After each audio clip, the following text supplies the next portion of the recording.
Hello, sir. Loved your video. One thing we got to talk about.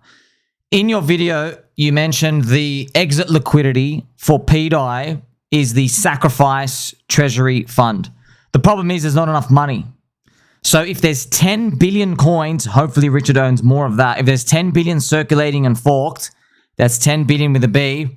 We need about a $50,000 Ethereum price to back all of it one for one. Okay, so let's say you though assume, okay, maybe only 1/3 of people want to move out.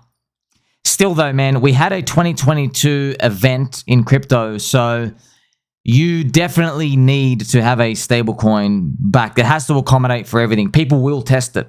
They're not going to just stay inside an ecosystem because somebody said, oh, this thing is worth $1. The market always finds a way to test it.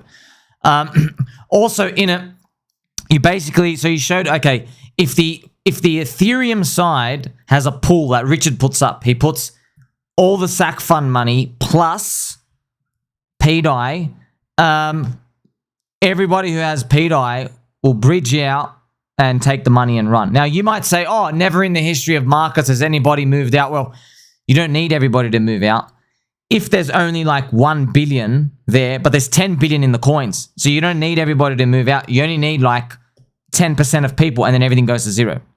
So you don't. It's not everybody decides to leave. It's 10%. So there has to be a key piece of the puzzle missing. You also, this is the thing. Your alternative, you say, well, if people have pDAI money, they'll go and buy PulseX, Hex and stuff. Here's the thing. Who's going to provide a liquidity pool where they have 1 million pDAI and you will earn like 300 million Hex bonded? So who's going to do that? 300 million Hex and 1 million pDAI. You're honoring a $1 pDAI price. Who's going to do that? No one's going to provide that liquidity side. Absolutely not. So what you end up finding is everybody's going to have this pDAI. They're moving around digits in the system, and if people come to move out, then yes, you run into issues. Also, you mentioned on the Ethereum side, Richard could arbitrage stuff. He can't, sir, because the Ethereum liquidity, you need $900 million to push Ethereum up to 2 to 5%. I'm not sure if you knew that. So this $900 million can't make Ethereum's price go to $5,000 plus of the SAC money. I mean, for example, Richard inserted $650 million into Ethereum at the top. He didn't make it go up. In fact, he was the top. He barely made it go up, $3,700. He wasn't even making it go up. He was just getting absorbed over there. So there has to be a missing link somewhere. He's probably got some buttons and some quirks. A lot of people, obviously, they're saying, oh, well, he can peg it now, he can't peg it now. I don't know. I'm still along for the ride. I just don't, look. Let's say, okay, let's say he does. Let's say actually he owns most of the circulating coins and there's enough money for everyone. Let's actually say Ethereum's $15,000. He can now peg it.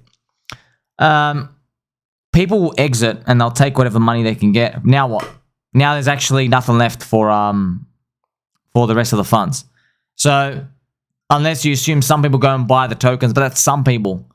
So you're effectively giving everybody an airdrop here. But so obviously he's not stupid. He won't even ever do another Hex airdrop ever again, a free Bitcoin claim. So there has to be something there. I don't know. Are you Richard? You could be Richard yourself. Just trying to lead us onto a show. I don't know.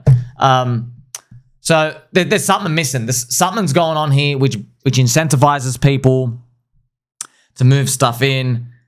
But yeah, I mean, like, also in your video, so you said everybody who bridges out's a pussy. I don't know, bro.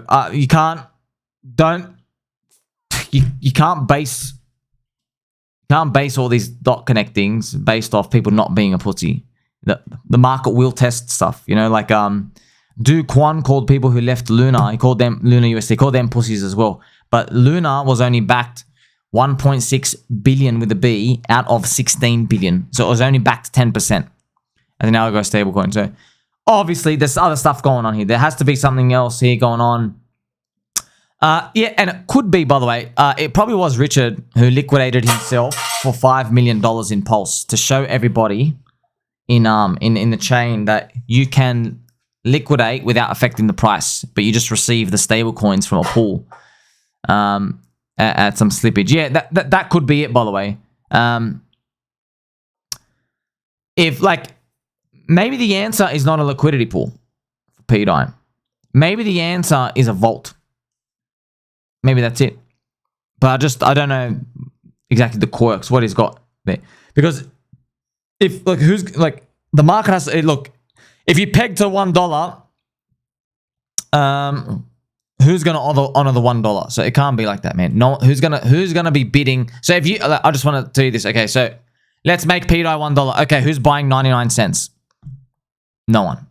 Who's gonna buy 99 cents? Do you really think there's gonna be a wall of $5 to $10 billion who's gonna honor 99 cent pDAI with you? So it can't be that. It might have to be a journey to go up. There has to be other dots missing. But that's also why the market's not waking up to it yet. That's why it's still below 1 cent. I think when we get to 1 to 3 cents, we'll see stuff. It's definitely got stuff there. Maybe, I don't know, maybe we're on the right path in terms of the bid of the core coins that ends up backing it somehow.